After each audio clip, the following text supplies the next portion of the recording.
이제 다 함께 자리에서 일어나셔서 하나님께서 우리에게 주시는 말씀을 봉독하도록 하겠습니다. 오늘의 말씀은 히브리서 1장 1절부터 2절까지의 말씀입니다. 두 절의 짧은 말씀이기 때문에 함께 합독하도록 하겠습니다. 함께 읽겠습니다.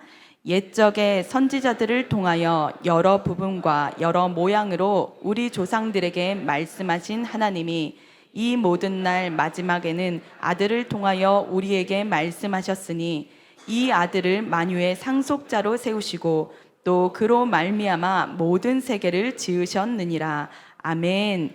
자리에 앉으시겠습니다.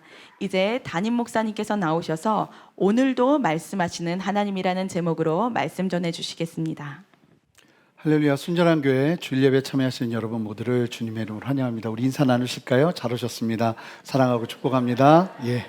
오늘 한 가지 광고를 좀 드리고 말씀을 시작하고 싶은데 미국의 한 패스트푸드점을 함께 소개를 하고 이야기를 시작하고 싶습니다.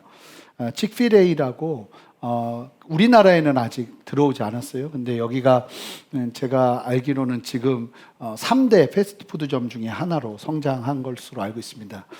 치킨이 패티로 들어가 있어서 먹는 얘기 해서 죄송한데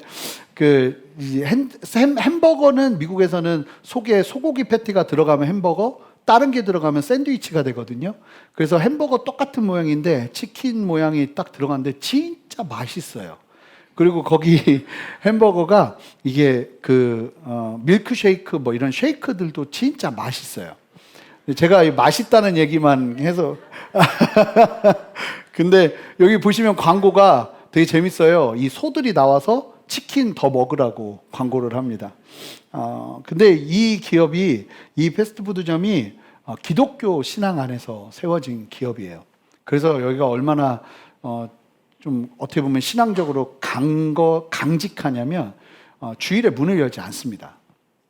주일에 문을 열지 않는데도 지금 미국에서 세 번째로 큰 수익을 얻는 회사가 된 거죠.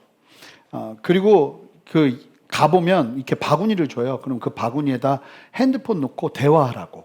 우리에게 되게 필요한 거 아닌가 싶어요.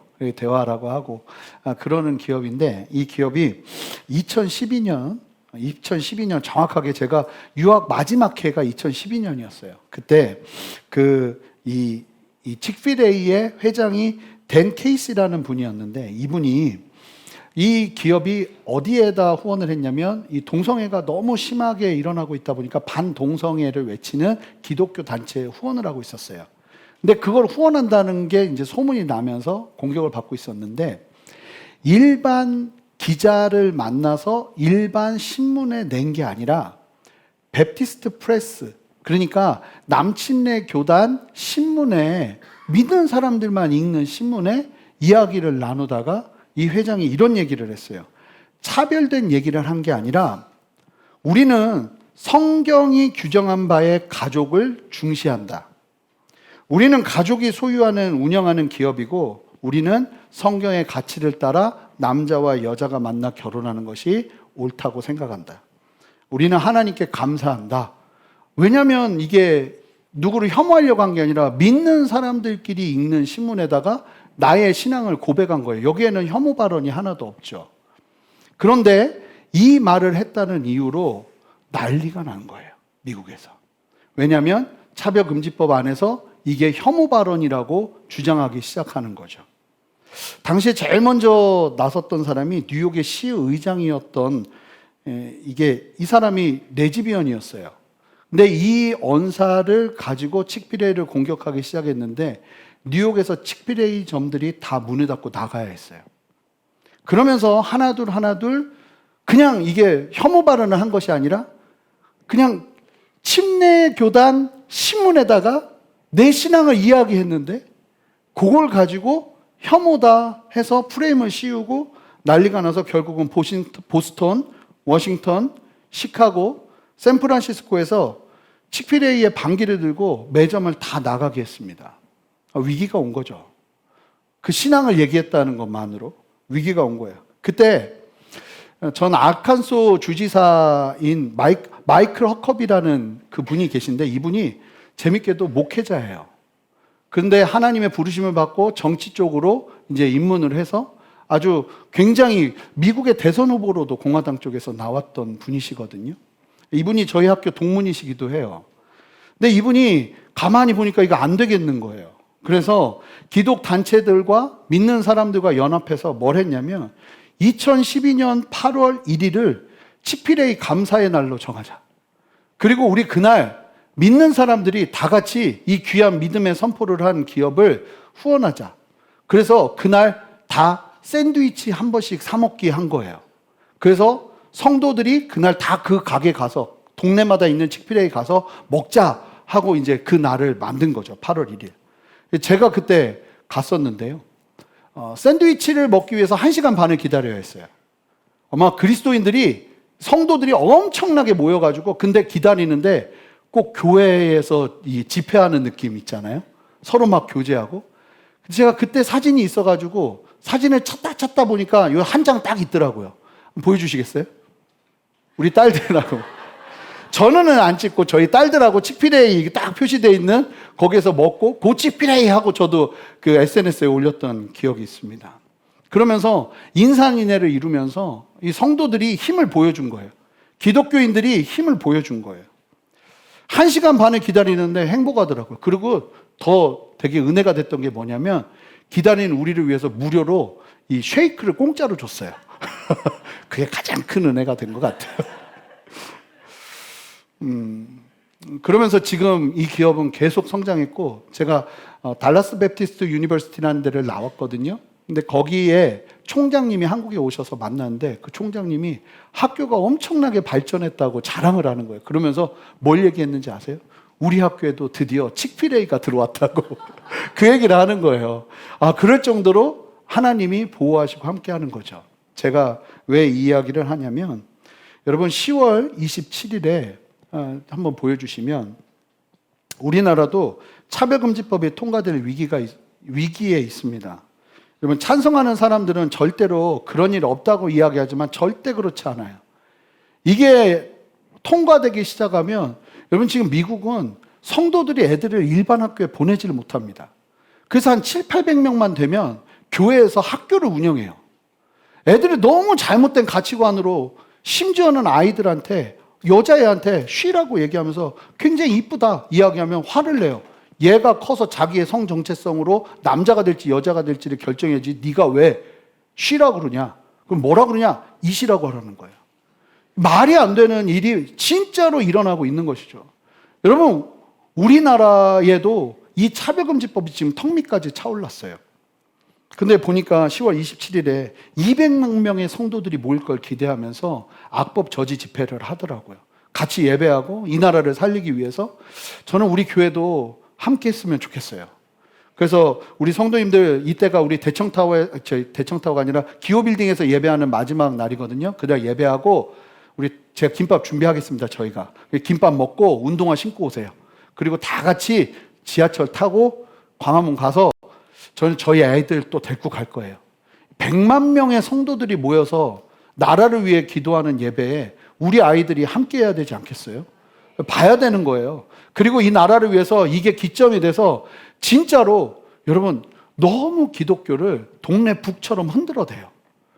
여러분 믿는 성도들이 얼마나 많은데 우리가 나라를 위해 얼마나 아끼고 정말 예전에 복지부 장관 했던 분이 그랬어요.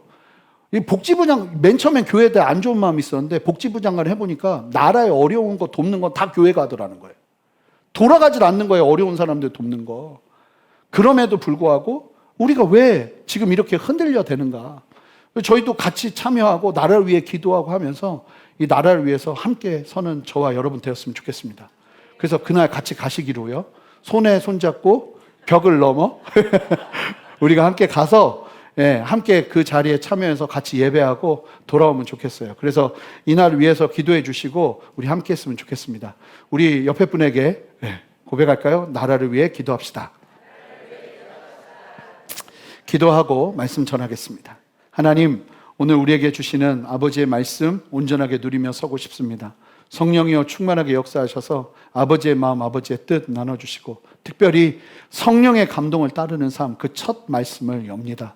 우리에게 너무나 필요한 이 말씀이 진리가 되게 하시고 이 진리 안에서 우리 모두가 아버지 하나님의 이끄심을 경험하며 나아갈 수 있는 은혜의 걸음을 걸어내게 하여 주시옵소서. 기대합니다. 예수 그리스도 이름으로 기도합니다. 아멘. 여러분, 하나님은 말씀하시는 하나님이십니다. 창세기 1장 2절 말씀을 한 목소리로 읽어보겠습니다. 여러분 함께 읽어주세요. 시작.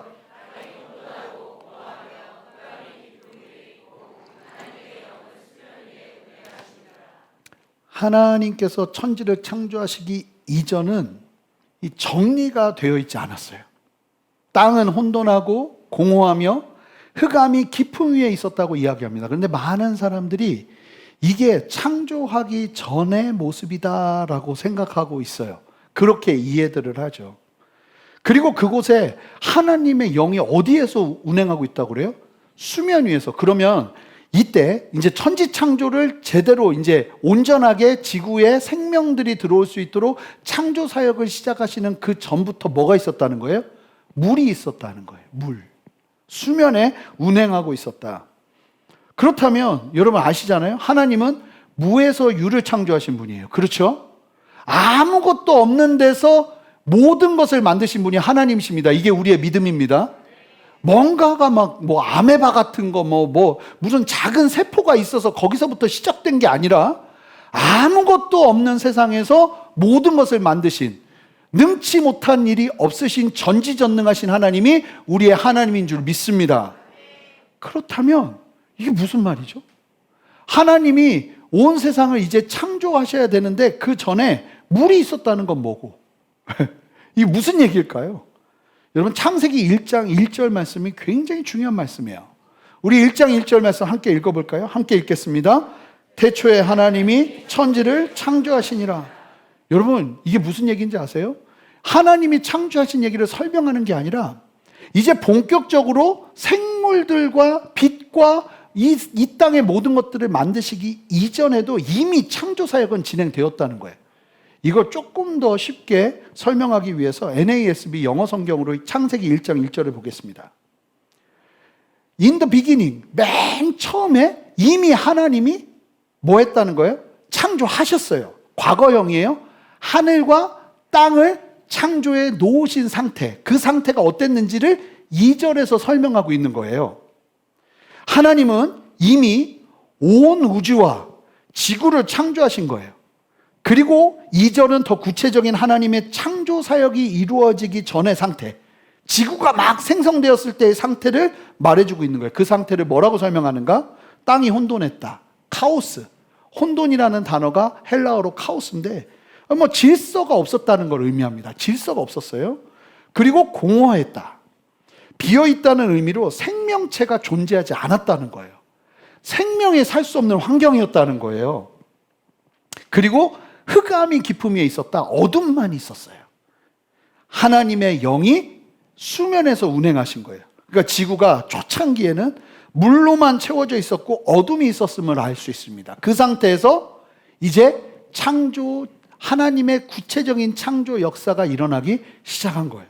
중요한 것은 세상이 혼돈과 공허와 흑암의 깊음으로 물로만 가득 차 있던 마치 노아 홍수 시대처럼 물이 다 위에서 궁창에 있는 물이 다 떨어지고 나니까 더 이상 생명이 살 수 없었던 그 끔찍했던 상황들이 사실은 처음에 있었다는 거예요. 근데 여기서 그런 혼돈과 공허와 흑암이 가득했던 그곳에 하나님의 영이 수면 위에 운행하셨다고 하는 운행하셨다는 단어를 집중해서 볼 필요가 있습니다.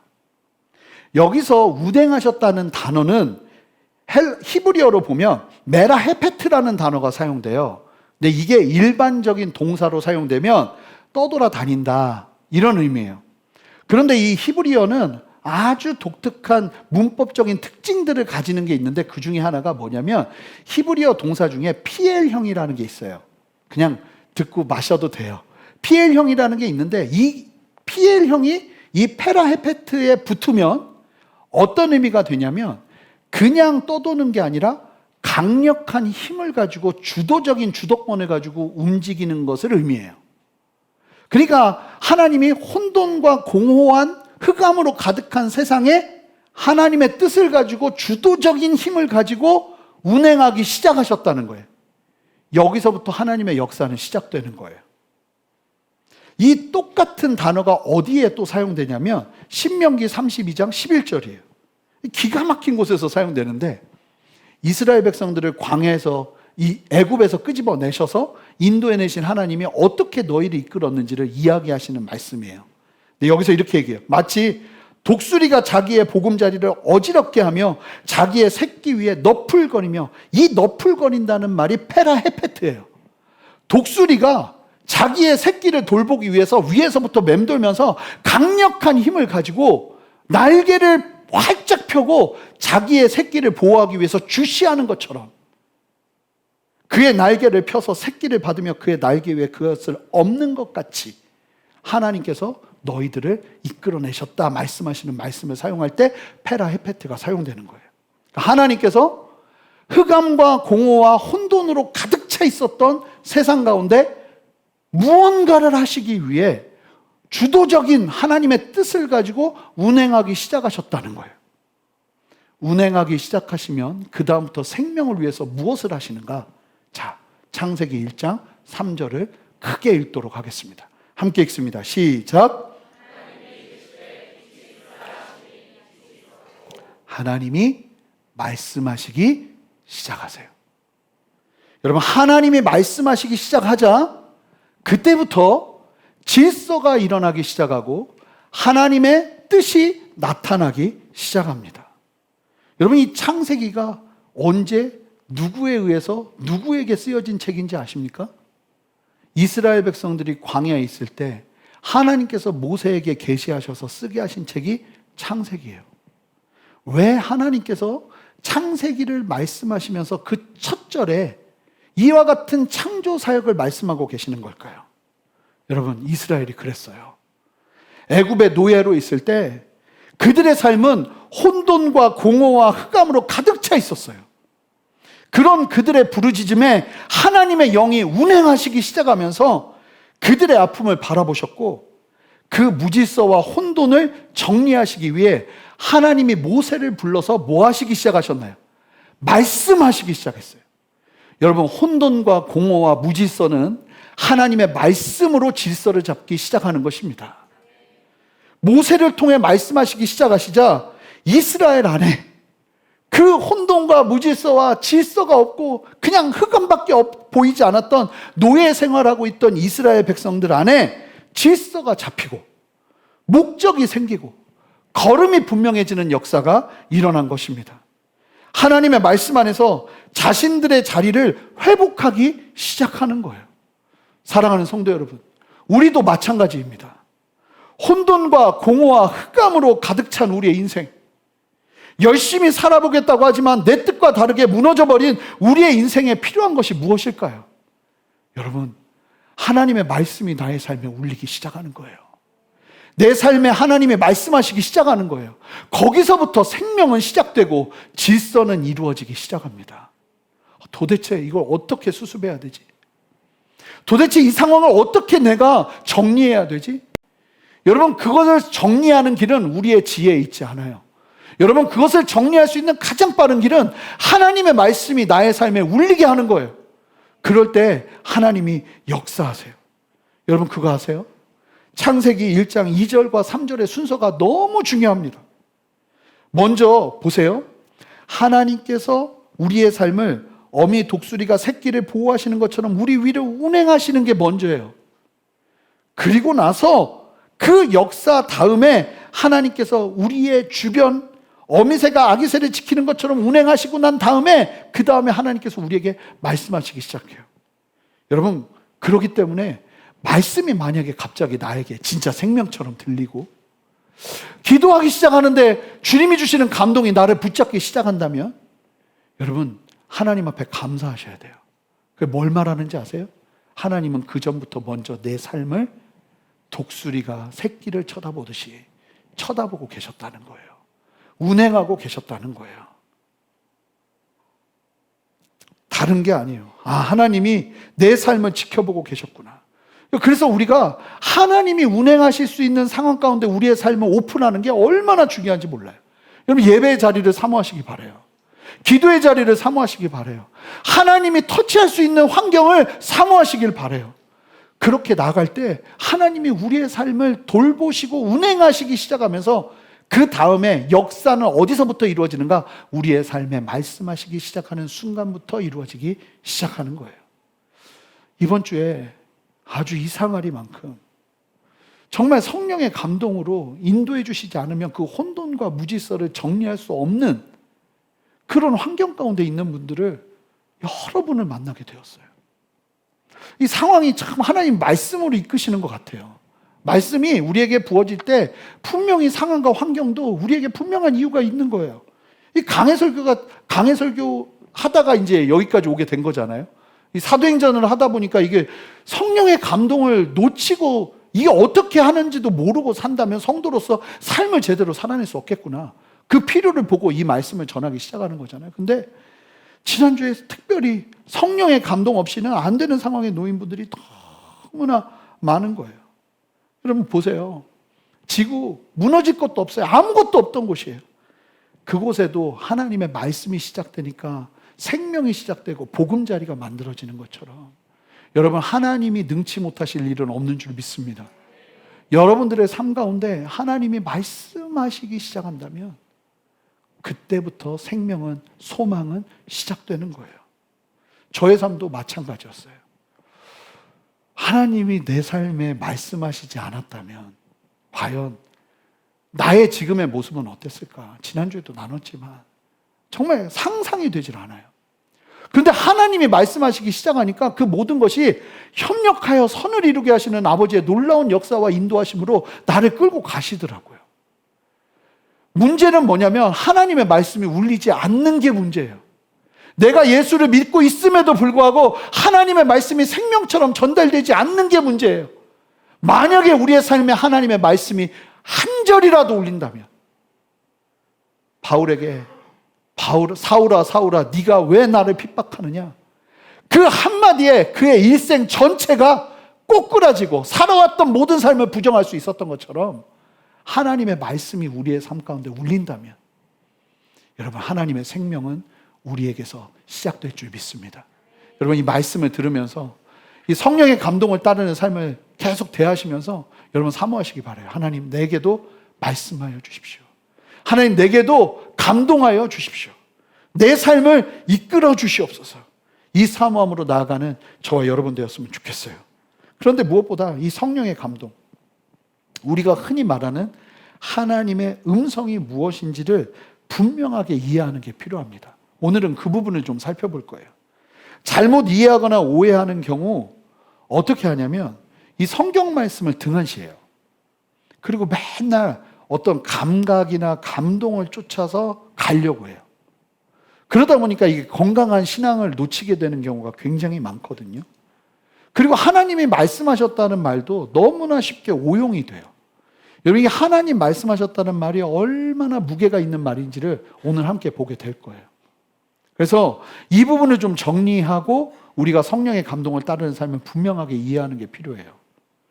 오늘 본문인 히브리서 1장 1절과 2절 말씀이 이 부분을 너무 분명하게, 사실은 이 부분만큼이나 우리가 지금 접하고 있는 이 성령의 감동을 따르는 하나님의 계시와 하나님의 말씀하심의 의미를 파악하게 하는 본문이 있을까 싶을 정도로 너무나 분명하게 이 히브리서 1장 1절과 2절이 우리에게 말해주는 바가 있습니다.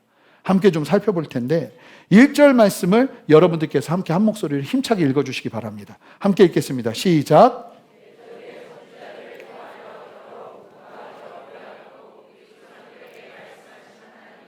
자, 히브리서 기자는 설명하지 않습니다. 하나님은 말씀하시는 하나님이에요. 과거 구약의 시대에 하나님의 백성에게 선지자를 통해서 말씀하셨다는 사실을 말씀합니다. 근데 어떻게 말씀하셨는가? 분명하게 얘기하는데 하나님은 선지자를 통해 여러 부분과 여러 모양으로 말씀하셨다는 거예요. 우리에게도 이러한 방법으로 감동 주시고 역사하세요. 이 부분은 다음에 계속 구체적으로 좀 살펴볼 거예요. 다양한 내용들을 여러 방법으로 말씀하셨어요. 구약 성경을 보면 환상으로 말씀하시기도 하고 천사의 계시, 어떤 영적인 만남을 통해서 천사라고 말할 수밖에 없는 이 땅에 있는 사람이 아닌 어떤 존재와의 만남을 통해서 하나님의 계시를 받거나 직접 선지자들에게 말씀하시는 하나님의 음성이 들리거나 꿈, 이러한 방법들로 그것보다 더 다양하게 하나님은 말씀해 오셨어요. 하나님은 언제나 말씀으로 이끄셨어요. 아브라함을 부르실 때도 뭘로 이끄셨죠? 부르셨어요. 말씀하셨어요. 그런데 이 구약시대의 말씀은 한 분명한 목표점이 있습니다. 자, 2절 말씀을 함께 읽어보겠습니다. 2절 말씀 읽습니다. 시작. 이 모든 날 마지막에는 아들을 통하여 우리에게 말씀하셨으니 이 아들을 만유의 상속자로 세우시고 또 그로 말미암아 모든 세계를 지으셨느니라. 우리가 히브리서 강해를 새벽마다 하고 있는데 여러분, 이 히브리서는 계속해서 뭘 강조하냐면 옛 언약, 구약 성경, 율법의 한계를 이야기합니다. 읽으면 읽을수록 한계가 보일 수밖에 없고 율법을 지키면 지킬수록 한계를 경험할 수밖에 없는 이유. 그래서 그 한계를 극복하고자 새 언약이 주어졌고 그것을 누가 이루셨다? 예수님이 이루셨다는 사실을 끊임없이 강조합니다. 결국 구약에서 말씀하셨던 하나님의 말씀이 완전하지 않았어요. 물론 하나님은 완전하게 말씀하시지만 그 말씀만으로 다 채워지는 게 아니라 또 말씀하셔야 되는 게 필요했다는 거예요. 이거 오해하지 않으시면 좋겠어요. 그 문제를 해결해 줄 메시아의 등장이 필요했어요. 그리스도를 통해서 이루실 새 언약의 필요를 바라보게 한 거예요. 이 히브리서의 주요 강조점이죠. 2절을 다시 한번 보세요. 그러다가 하나님께서 마지막에, 자, 이 모든 날 구약에서부터 말씀해 오셨던 모든 말씀의 마지막에 예수님께서 이 땅에 오신 시점이 구약과 신약의 딱 그 지점, 구약에서 신약으로 넘어가는 그 지점에 계세요. 예수님이 처음에 공생에 사역하실 때는 여전히 구약, 공생에 사역하시면서 이제 새 언약을 나누기 시작하니까 신약으로 넘어가고 그 신약의 완성이 예수님의 죽으심과 부활로 이루어졌죠. 그래서 세례 요한을 누구라고 말하냐면 구약의 마지막 선지자라고 이야기하는 이유가 이 세례 요한도 구약의 마지막 시대를 살았다고 보는 거예요. 그리고 예수님께서 등장하시면서 새 언약을 이루시기 시작한 거죠. 근데 여기서 말하는 포인트가 뭐냐면 마지막이라는 거예요. 선지자를 통해서만 말씀해 오셨던 하나님께서 그 구약의 마지막 날에 아들을 우리에게 보내셔서 예수 그리스도를 통해서 말씀하셨다는 거예요. 자, 여기서 예수 그리스도를 통해서, 아들을 통해서 말씀하셨다는 말을 원문으로 보면 아들 안에서 아들로 말미암아 말씀하셨다는 거예요. 정말 중요한 건 이 모든 날 마지막에 아들을 통하여 말씀하셨다는 거예요. 자, 그러면 질문해 볼게요.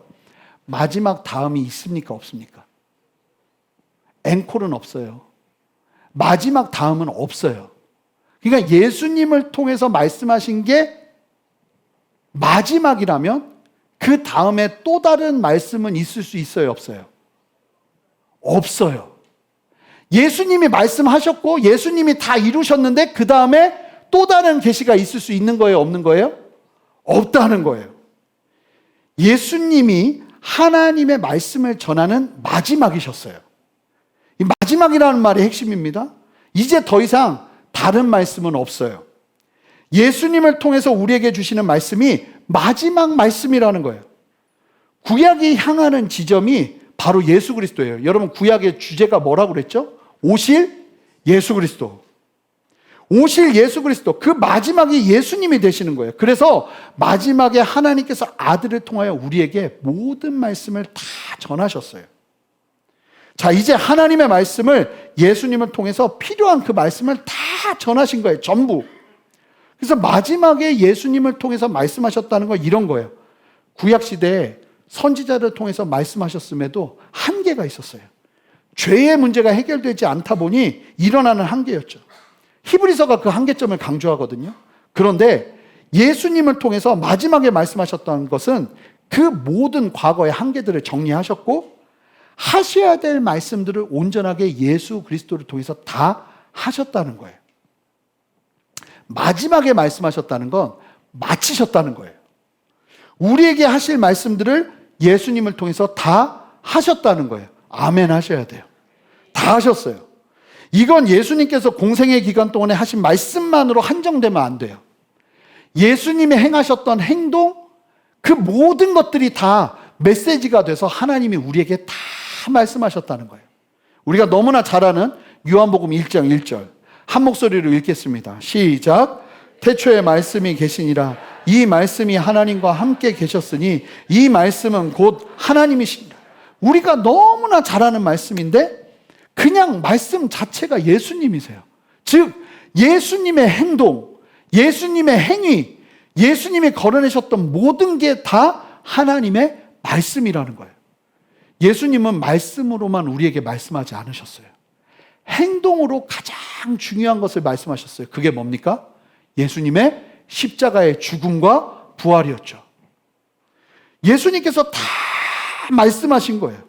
그런데 여러분 이 말씀을 들으면 그럼 예수님을 통해서 말씀하신 게 마지막 말씀이면 신약 성경이 29권으로 돼 있는데 4권의 복음서를 제외하면 예수님이 쓴 게 아니잖아요. 물론 복음서도 예수님에 관한 말씀을 담고 있어서 복음서는 그냥 제외한다 쳐도 23권이 예수님이 쓰신 게 아니고 예수님이 말씀하신 내용이 아니란 말이에요. 그런데 어떻게 우리의 성경이 될 수 있는가? 여러분 보시면 예수님께서 십자가에서 죽으시고 부활하셔서 제자들에게 40일간 보이시며 복음의 의미를 가르쳐 주시면서 예수의 증인이 되라고 하셨죠. 예수님의 삶으로 보이신 십자가의 죽음과 부활의 의미를 제자들이 구약 성경과 함께 섞어가면서 설명해서 이론화하기 시작했어요. 그래서 성경 나머지 복음서를 제외한 23권의 성경들이 다 무엇을 가리키고 있냐면 예수 그리스도를 가리키고 있어요. 그래서 신약 성경의 주제도 누구예요? 예수 그리스도이신 거예요. 그래서 그 모든 내용들이 예수에 관한 내용을 담고 있기에 성경으로서의 그 기준을 충족시키는 거예요. 그래서 결국은 이 말씀이 무엇을 말하느냐? 예수 그리스도를 통해서 우리에게 하시고자 하는 모든 계시는 이 성경 안에 담겨 있다는 겁니다. 자, 이 성경 외에 다른 계시가 있을 수 있습니까? 없습니까? 없습니다. 이게 우리의 신앙이라는 거예요. 그런데 우리가 이 계시라는 표현을 너무 함부로 써요. 계시는요, 이 성경 말씀을 벗어나서 있을 수 없어요. 오직 성경을 통해서만 하나님은 우리에게 말씀하셨고 모든 것을 다 말씀하셨어요. 이 성경에 구원의 길이 다 담겨 있다는 거예요. 할렐루야죠. 그러기에 하나님은 예수님을 통해서 이미 모든 말씀을 전하셨어요. 이제 우리의 삶이 성경 외에는 다른 계시가 없는 거예요. 마지막에 아들을 통하여 하실 말씀 다 하셨다는 거예요. 구약시대의 선지자들을 통해서 주신 말씀은 부족했어요. 무언가를 갈망하게 했어요. 결국은 그 율법과 하나님의 말씀을 지킬 수 없는 우리의 현실을 보며 메시아를 고대하게 했다고요. 그런데 더 이상 그 갈망과 고대함과 그 목마름을 해결해주는 예수 그리스도의 진리의 말씀이 우리에게 전해진 거예요. 이제 하나님은 충분한 말씀을 우리에게 다 하신 거죠. 그러니까 하나님이 말씀하셨다는 건 어떤 기준에서 이야기할 수 있는 거예요? 이 진리의 성경 말씀 기준에서 이야기할 수 있는 거예요. 그러면 우리가 이제 이 말씀 안에서 중요한 사실을 깨달아야 되는데 성경이 우리의 기반이요 유일한 기준이 됩니다. 그런데 이 성경 중심의 신앙이 잘못하면 어디에 머물 수 있냐면 이런 말씀을 듣다 보면 그래서 하나님은 이미 우리에게 모든 걸 다 계시하셨고 성경에만 다 담겨 있다. 요 말씀에 잘못하면 맹점이 뭐냐면 성경 읽기로만 맞춰요. 성경 읽기로만.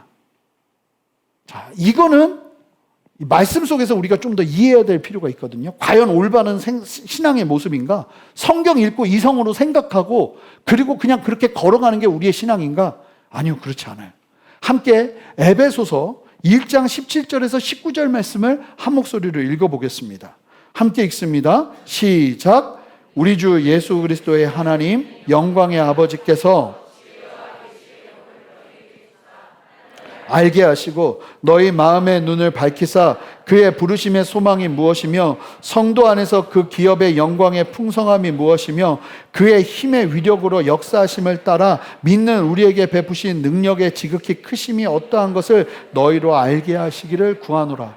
이게 누구에게 쓰는 거냐면, 여러분 우리가 봤잖아요. 에베소 교회를 얼마나 바울이 놀랍게 개척해서 성장시켰는지. 이미 예수 그리스도를 믿고 있는 성도들을 향해서 바울이 간구하는 내용이에요.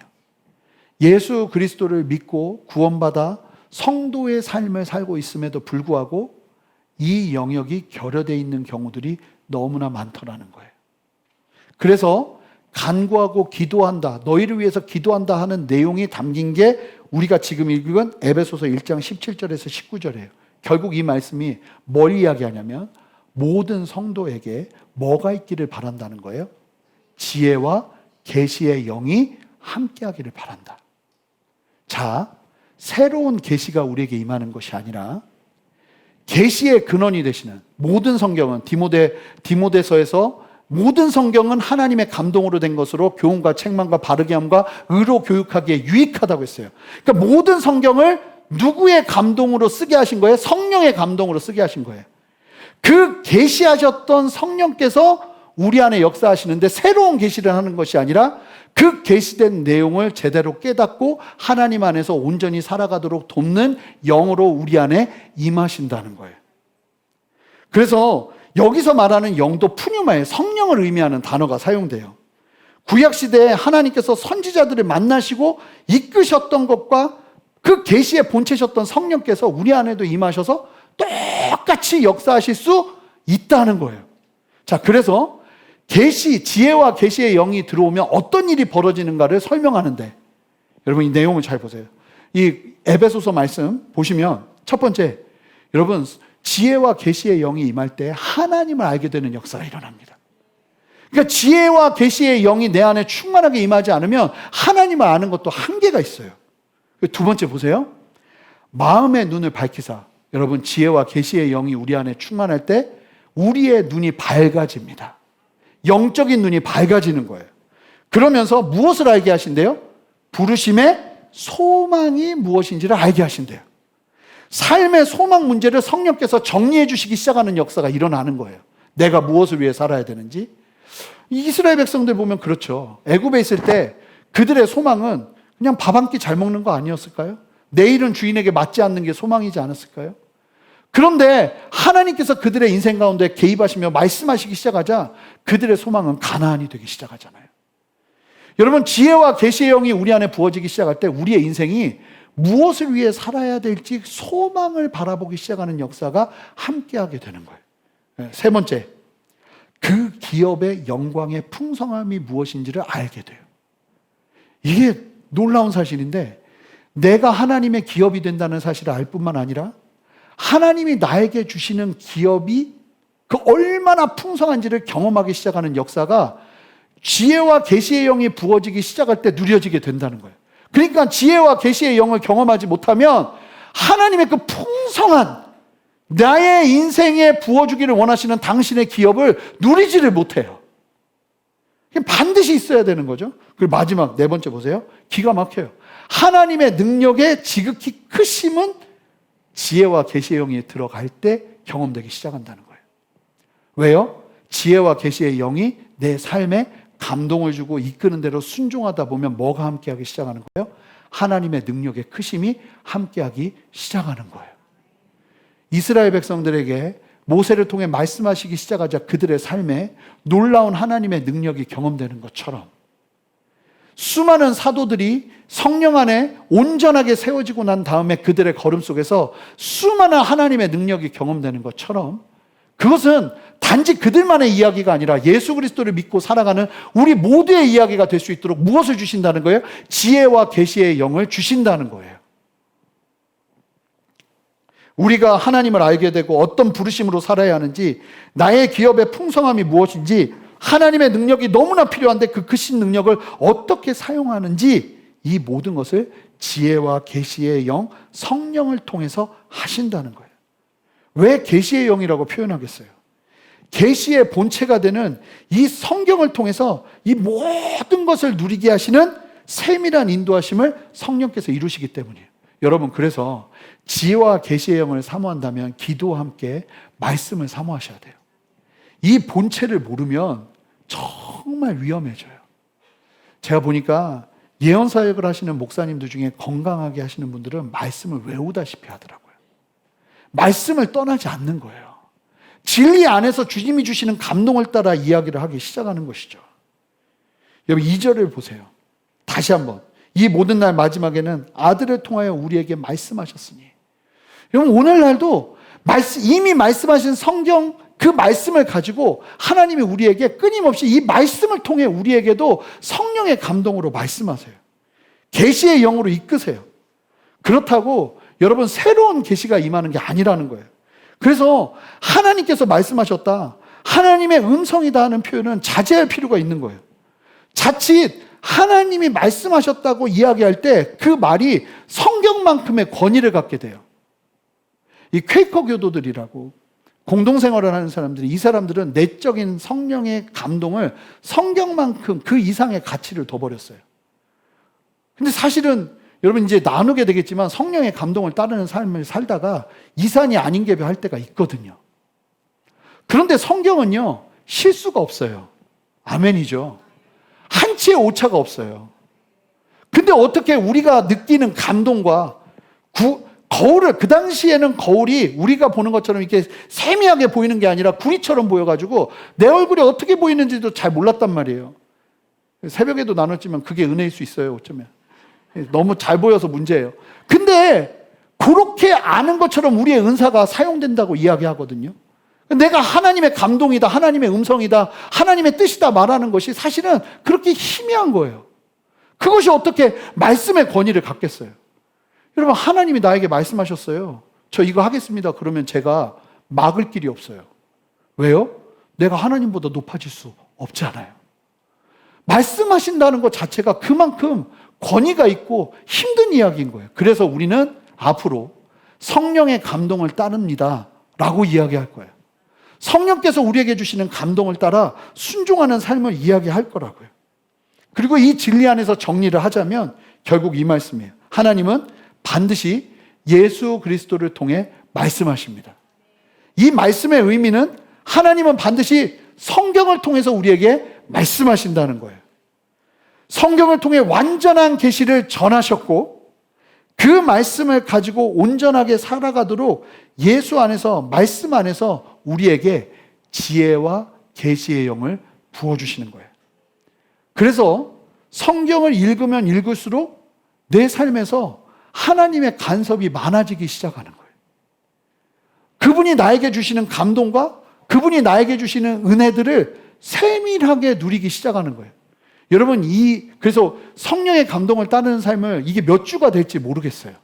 근데 이걸 다 온전하게 우리가 함께 다 배우고 난 다음에 우리 교회 성도님들은 다 시작했으면 좋겠어요. 여러분, 성령의 감동을 따르는 삶은 어제 예수 믿었어도 가능한 일이에요. 우리가 특별하기 때문에 할 수 있는 것이 아니라 성령 그분이 완전하시기 때문에 우리 안에 역사하실 수 있는 거예요. 자, 그러기 때문에 여러분 기도할 때도 귀를 여셔야 돼요. 말씀을 읽을 때도 제가 이제 나눌 거예요, 다음에. 말씀을 읽을 때도 귀를 여셔야 돼요. 그리고 그 말씀을 읽는데 주시는 감동을 소홀히 여기지 말아야 돼요. 누구를 만날 때도 하나님이 나에게 감동하실 수 있어요. 그런 감동이 선한 일이라면 해서 손해볼 게 없잖아요. 순종하기 시작하는 거예요. 근데 악한 일은 하시면 안 되죠. 그건 하나님이 그러실 리가 없기 때문에. 그럼 그런 걸 어떻게 구분하느냐? 성경을 통해 구분하는 거예요. 그러니까 성경을 읽으셔야 돼요. 매뉴얼 없이 움직이면 안 되는 거예요. 이 성경을 알면 알수록 우리 안에 저도 그래요. 실제로. 이게 성령께서 주시는 감동 같은데 감동이 아니에요. 왜냐하면 성경이 그렇게 말하고 있지 않기 때문이에요. 그러면 제가 그 생각을 버립니다. 주로부터 오지 않은 것이라고 생각하고 버립니다. 기도하는데 또 들어요? 예수 이름 명하노니 떠나가라고 합니다. 그걸 품지 않아요. 성경의 진리 안에서 주시는 감동과 같으면 그게 어떤 감동이라도 하나님이 주시는 감동인지 아닌지 모른다 할지라도 순종해 보는 거예요. 그리고 그 순종은 반드시 성령의 열매를 맺게 돼 있어요.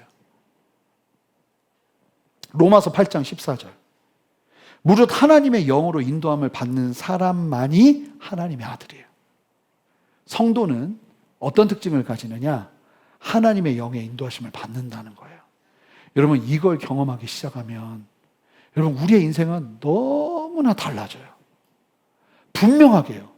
저는 정말 감사하게 예수님을 인격적으로 만난 그 순간부터 정말 놀랍게 감사하게도 성령께서 저를 막 이끄시기 시작했어요. 자다가 눈이 깼는데 갑자기 이런 생각이 드는 거예요. 너 기도해야 돼. 성령이 주신 감동이라는 걸 이제 아는 거예요. 그러면 일어나서 기도했어요. 왜요? 기도하는 건 나쁜 게 아니잖아요. 기도하기 시작했어요. 음식이 너무 맛있는데 마음 한구석에서 너 금식해야 돼 하는 생각이 들어오더라고요. 금식은 하나님이 기뻐하시는 거잖아요. 근데 안 할 이유가 없더라고요. 순종하기 시작했어요. 너 지금 옮겨야 될 것 같아. 그러면 주님이 주시는 감동이다 생각하고 옮겼다가 이 산이 아닌 게 배한 적도 있어요. 근데 이것도 계속 하다 보니까 늘더라고요. 제가 이 방법적인 부분들은 다음에 나누게 될 거예요. 로마서 8장 1절에서 2절을 보세요. 여러분, 분명해요. 그러므로 이제 그리스도 예수 안에 있는 자들에게는 결코 정죄함이 없나니 이는 그리스도 예수 안에 있는 생명의 성령의 법이 죄와 사망의 법에서 우리를 해방했다는 거예요. 예수를 믿는 사람마다 뭐가 있는 거예요? 생명의 성령의 법. 그 성령께서 율법하고는 비교할 수 없는 거예요. 끊임없이 간섭하시고 말씀하시고 도전하시는 그 생명의 성령의 법이 우리 안에 부은 바 되는 거예요. 그러면 우리가 그때부터 뭘 해야 되냐면 순종하기 시작해야 되는 거죠. 기도하면서 예배하면서 말씀을 읽으면서 하나님 그분을 만나면서 하나님이 주시는 감동을 따라 순종하며 나가는 삶을 살기 시작하는 거예요. 여러분, 빌립 집사의 사도행전은 그 얘기만 담겨 있잖아요. 성령께서 얼마나 민감하게 인도하시던 거예요. 그 인도하심은 계시가 아니에요. 그들의 삶의 가이드가 되어주시잖아요. 빌립 집사에게 사마리아 교회 막 세워서 부흥하고 있는데 이 목회하면 될 텐데 성령께서 막 감동을 주시잖아요. 너 광야로 가라고. 광야로 갔더니 누굴 만납니까? 이디오피아 내시가 마침 지나가고 있잖아요. 지나가고 있는데 이사야서 말씀, 예수 그리스도에 관한 그 예언의 말씀이 막 읽으면서 이디오피아 내시가 이게 무슨 말이야 이러면서 지나가는 거예요. 보자마자 아는 거예요. 아, 하나님이 이 때를 위해서 나를 보내셨구나. 이디오피아 내시에게 복음을 전합니다. 그리고 이디오피아 내시가 복음을 받아들이고 그 자리에서 세례를 받잖아요. 안디옥 교회가 금식하면서 뭘 해야지 하나님 앞에 기도하기 시작했어요. 그런데 우리는 알 수 없어요, 그 방법을. 근데 교회 교인들이 모두가 한 마음으로 어떤 동일한 마음을 갖기 시작했냐면 우리 교회 담임 목사님을 선교사로 파송하자. 저희에게는 그런 일이 없기를 하나님 하시면 해야죠. 근데 그 감동으로 다 하나가 된 거예요? 몰라요, 어떻게 그게 그 감동을 받았는지. 근데 성령께서 주시는 감동 안에서 모두가 그 인도하심을 따라서 뭘 합니까? 바울과 바나바, 담임 목사와 함께 사역하는 협력 목사였던 두 사람을 선교사로 떼어두기 시작하잖아요. 바울도 마찬가지예요. 그리고 어떻게 설명합니까? 아시아에서 복음 전하려 했는데 마게도냐로 가라고 하나님이 계속 이끄시는데 그 감동을 어떻게 표현해요? 성령께서 감동으로 역사하시는 거예요. 그러니까 마게도냐 빌립보로 가서 이 복음 전파의 사역의 캐파를 넓혀버리잖아요. 성령께서. 얼마나 다양하게 이끄십니까? 놀라운 사실은 그 이끄심이 그때에만 있는 것이 아니라 우리에게도 지혜와 계시의 영을 부으셔서 성령께서 그들에게 역사하셨던 그 영이 우리한테 오셨는데 우리한테는 이미 성경이 있으니까 난 너희들한테 아무 말도 안 할래 하고 우리 안에서 가만히 계시려고 성령께서 오시겠어요? 아니라는 거예요. 그 똑같은 지혜와 계시의 영, 구약시대 때부터 역사하셨던 그 놀라운 성령, 아니 창조하는 그 타이밍부터, 아니 창세전부터 함께 하셨던 그 놀라운 지혜와 계시의 영이 누구에게 오는 거예요? 나에게 오는 거예요. 여러분들에게 오는 거예요. 그러면 그 지혜와 계시의 영이 여러분들을 가만히 두겠어요? 사도행전처럼 복음서에 나오는 예수님의 제자들과 그 외에 성경에 나오는 수많은 하나님의 사람들처럼 우리의 삶을 주도적으로 이끄시지 않겠어요? 여러분, 반드시 맛봐야 되는 거예요. 반드시 경험해야 되는 거예요. 여러분, 사모하세요. 오늘 기도할 텐데 하나님, 내 인생에 성령의 그 감동하심을 반드시 경험하며 주의 사람 되기를 원합니다. 혼돈과 공허와 흑암이 가득했던 아무것도 없는 세상에도 하나님의 말씀이 선포되자 생명의 역사가 시작되었듯이 오늘 나의 삶에도 하나님의 말씀이 울려야 될 줄 믿습니다. 지혜와 계시의 영을 부으사 우리로 하여금 하나님을 알 뿐만 아니라 부르심의 소망, 기업의 영광의 풍성함, 하나님의 능력의 지극히 크심을 경험하며 나아가시는 저와 여러분 되시길 바랍니다. 그렇게 사모함을 가지고 나아가는 우리의 걸음 가운데 힘주시며 역사하시는 주님을 이 시간 함께 보자고요. 기도하겠습니다. 하나님, 우리가 성령의 그 인도하심과 역사하심을 누리며 주님 앞에 믿음의 사람으로 서기를 원합니다. 주여, 말씀하여 주시고 우리에게 역사하여 주시옵소서. 감사드리며 예수 그리스도 이름으로 기도합니다. 아멘. 우리 다 같이 일어서시겠습니다. 우리 함께 이 찬양으로 나가기를 원하는데요, 오늘 이곳에 계신 성령님, 우리에게 말씀하시고 우리를 가르쳐 주시옵소서. 이 마음 가지고 우리 함께 고백하며 나가겠습니다. 오늘 이곳에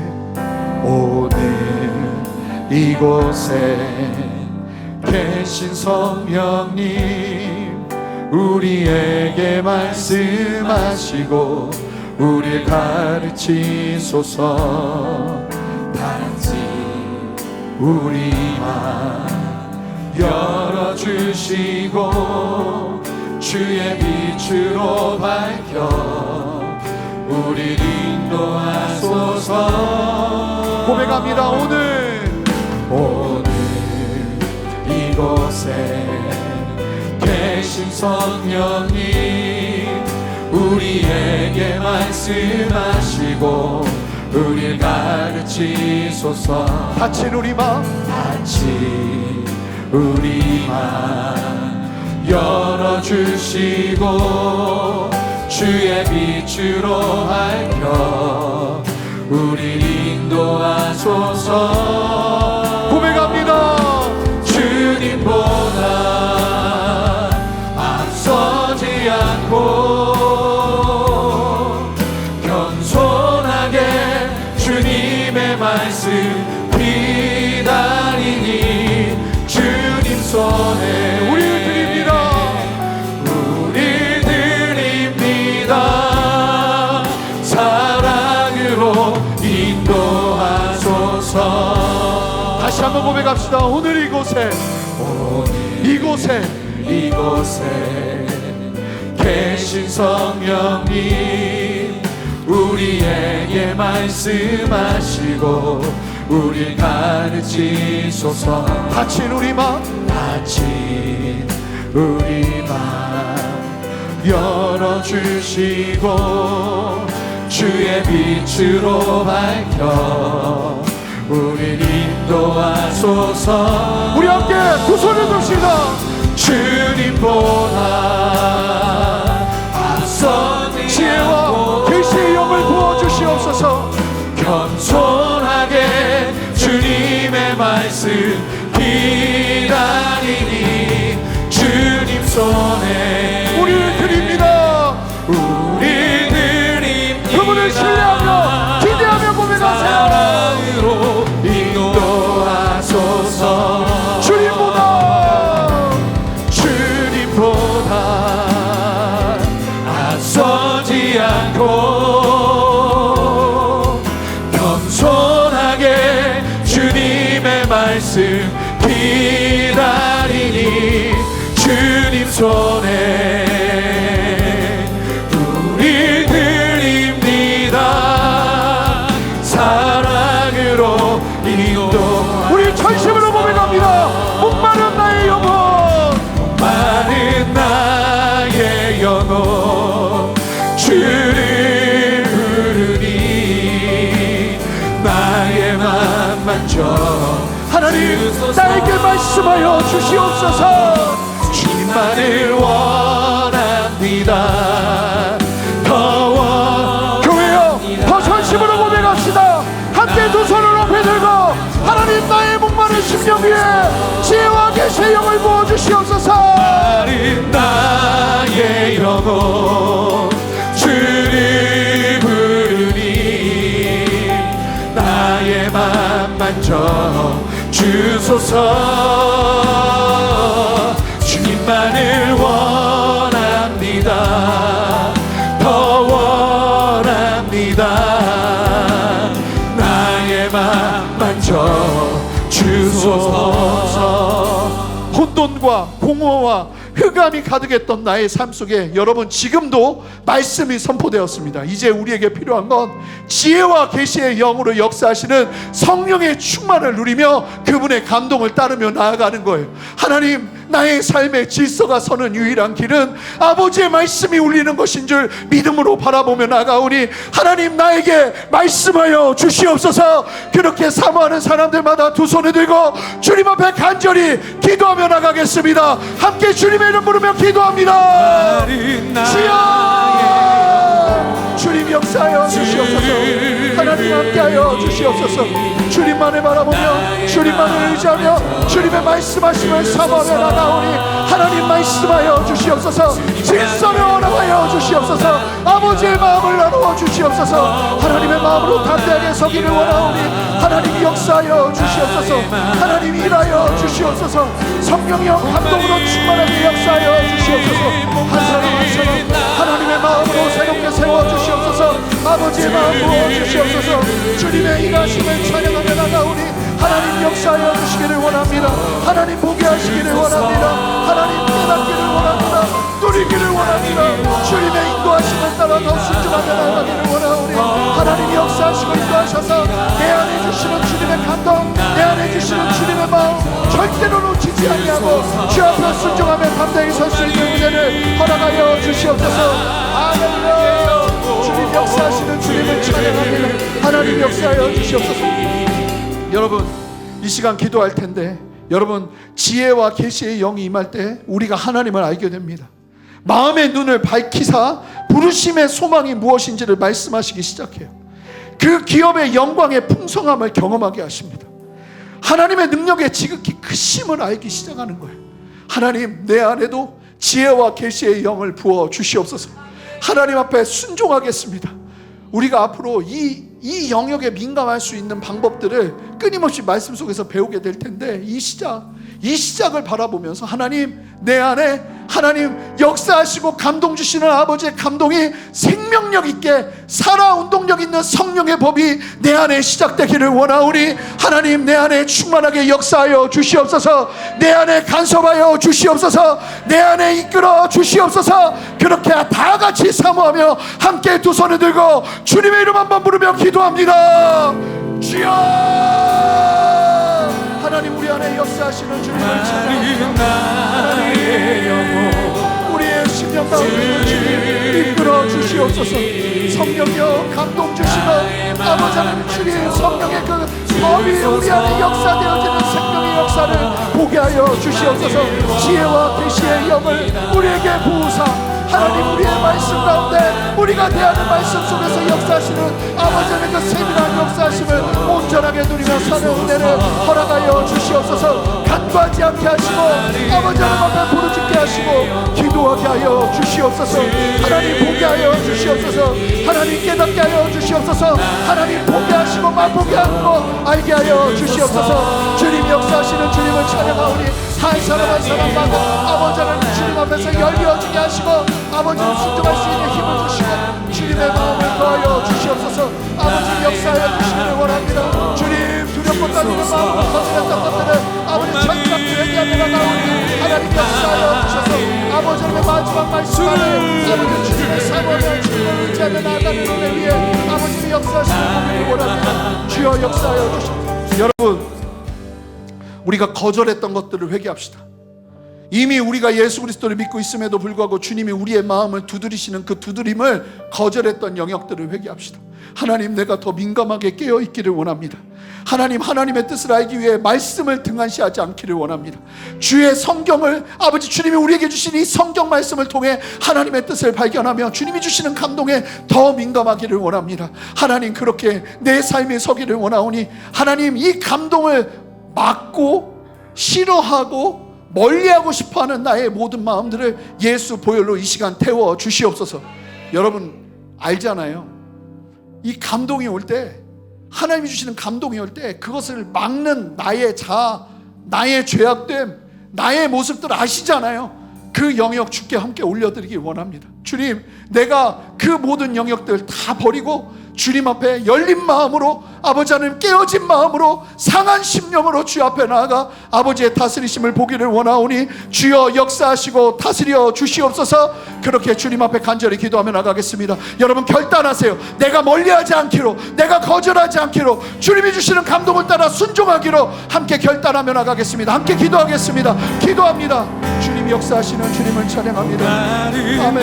주님 역사하여 주시고 인도하여 주셔서 하나님, 하나님의 마음과 하나님의 뜻을 온전하게 누리며 주 앞에 순종하게 하여 주시옵소서. 아버지, 이 싸움에서 승리할 수 있도록 하나님 내 안에 불순종이 떠나가게 하시고 하나님의 마음으로 담대하게 서서 아버지의 마음을 가지고 순종하며 나아갈 수 있는 은혜를 우리 모두에게 허락하여 주시옵소서. 성령이여 역사하여 주시옵소서. 성령이여 다스려 주시옵소서. 하나님의 하시는 당신의 생명의 역사를 보게 하시고 알게 하여 주시옵소서. 그렇게 세일을 행하시는 주님을 찬양합니다. 하나님 역사하시고 다스려 주시옵소서. 하나님 만져 주시옵소서. 하나님 인도하시고 하나님의 역사하시고 새롭게 하시며 역사하시는 주님 보게 하여 주시옵소서. 우리 마지막으로 기도할 때 하나님, 특별히 순전한 교회, 아버지 성령의 감동을 따르는 삶이 선포되는 그 모든 일정 가운데 역사하셔서 하나님 한 사람도 빠짐없이 성령의 감동을 누리며 주 앞에 순종하며 하나님의 영의 이끌림을 받는 하나님의 아들로 서는 은혜 허락하여 주시옵소서. 어려움들이 떠나게 하시고 복잡함들이 떠나게 하시고 말씀하시는 하나님 앞에서 아버지는 그 하나님을 경험하며 정리되어지는 역사가 일어나게 하여 주시옵소서. 그렇게 우리 다 같이 두 손을 들고 함께 기도할 때 성령의 감동을 따르는 삶, 이 주제의 말씀 가운데 기름 부어 주시옵소서. 함께하여 주시옵소서. 한 번 더 마지막으로 주님의 이름 간절히 부르며 기도합니다. 주여, 주님 역사하여 주시옵소서. 하나님 함께 하시는 주님을 찬양합니다. 주님 역사하여 주시옵소서. 함께하여 주시옵소서. 오직 주님만을 바라보며 주 앞에 설 수 있는 은혜를 허락하여 주시옵소서. 하나님 일하시고 역사하시는 주님의 뜻 가운데 아버지 이 말씀이 선포되기를 원합니다. 아버지 기름 부어주시고 한 사람 한 사람이 하나님의 말씀하심에 더 민감하게 반응하며 설 수 있는 은혜와 역사를 누리게 하여 주시옵소서. 세일을 행하시는 주님을 찬양합니다. 역사하시는 주님을 찬양합니다. 주님 말씀하시고 웃게 하시고 깨닫게 하시고 한 사람도 빠짐없이 성령의 그 놀라운 동과 인도하심을 따라 순종하며 나갈 수 있는 은혜와 역사 허락하여 주시기를 원하오니 주여 다스려 주시옵소서. 그렇게 세일을 행하시는 주님을 찬양하고 감사드리며 예수 그리스도 이름으로 기도합니다. 아멘. 하나님 감사합니다. 우리에게 이 놀라운 말씀 허락하여 주시는 주님, 오늘도 우리에게 말씀하시는 주님, 믿음의 눈들어 바라보게 하시니 감사합니다. 이미 완전하게 우리에게 모든 계시를 주셨고 이 성경의 말씀을 통해 오늘도 우리에게 지혜와 계시의 영을 부으사 우리의 삶 속에서 이 말씀을 가지고 승리할 수 있도록 우리의 삶을 인도하시는 그 세밀한 인도하심의 역사를 우리 모두가 경험하며 나가기를 원합니다. 하나님, 오해하지 않고 주님의 진리 안에서 이 영역이 더 풀어지기를 원합니다. 성령이여 길이 되어 주시고 성령께서 주시는 감동을 따라 순종하며 나아가는 걸음 속에서 경험되어지는 생명의 역사를 모든 성도들이 보게 하여 주셔서 아버지 이 걸음에 더 큰 탄력을 받게 하시고 더 큰 용기를 얻게 하시고 격려를 얻게 하여 주시옵소서. 예수 믿는다는 것은 내가 주인 되는 삶을 살아가는 것이 아니라 이제 예수 그리스도 안에서 어떤 정죄함도 없이 그리스도 예수 안에 있는 생명의 성령의 법을 따라 살아가기 시작하는, 구약 성경에서 수많은 사람들이 율법에 매여 살아가는 그 이상으로 성령께서 인도하시는 성령의 법을 따라 순종하며 살아내는 삶이 우리 모두에게 펼쳐지기를 원하오니 주여 역사하시고 주님 이 시간도 감동 주시며 이끄시는 아버지님의 세밀한 그 감동을 따라 순종할 수 있는 은혜를 우리 모두에게 허락하여 주시옵소서. 시작하여 주십시오. 하나님의 그 놀라운 이끄심과 역사하심을 경험하며 나를 위한 인생이 아니라 주님이 주인된 인생을 살아가는 참된 기쁨이 풀어지고 아버지는 온전히 세워지기를 원하오니 주여 역사하시고 다스려 주시옵소서. 그렇게 오늘도 우리에게 새 일을 행하시는 주님 찬양하고 감사드리며 예수 그리스도 이름으로 기도합니다. 아멘.